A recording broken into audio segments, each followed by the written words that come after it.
मध्य रेल्वेमध्ये प्रशिक्षणाची भरती निघाली, अप्रेंटिसशिप निघाले मित्रांनो. फिटर, वेल्डर, सुतार, painter, electrician, machinist, turner, mechanical, diesel mechanic, networker, programming आणि system administrative assistant, welder, gas welding आणि इलेक्ट्रिक वेल्डिंगमध्ये मित्रांनो भरपूर प्रमाणात अप्रेंटिसशिपच्या वॅकन्सी निघाल्या आहेत मित्रांनो. इन्स्ट्रुमेंट मेकॅनिकल, प्रयोगशाळा सहाय्यक, इलेक्ट्रॉनिक, मेकॅनिकल आणि mechanic machine, tool maintenance, computer operator आणि प्रोग्राम असिस्टंट, माहिती तंत्रज्ञान आणि इलेक्ट्रॉनिक, 10वी आणि संबंधित ITI यासाठी मित्रांनो आवश्यक आहे.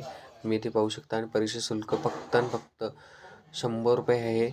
मागासाठी पाहू शकता इथे मित्रांनो. 15 ऑगस्ट शेवटची लास्ट तारीख आहे मित्रांनो. येथे तुम्ही भरती घेऊ शकता आणि तुमची वर्किंग इथे चालू शकता. RRCमध्ये मध्य रेल्वेमध्ये शिकाऊ प्रशिक्षणाच्या वॅकन्सी निघाल्यात मित्रांनो. RRC रेल्वेमध्ये शिकाऊ प्रशिक्षणार्थी अर्जसंबंधी 15 ऑगस्ट 2024 पर्यंत आहे. यासाठी तुम्ही नवीन अपडेटसाठी सबस्क्राईब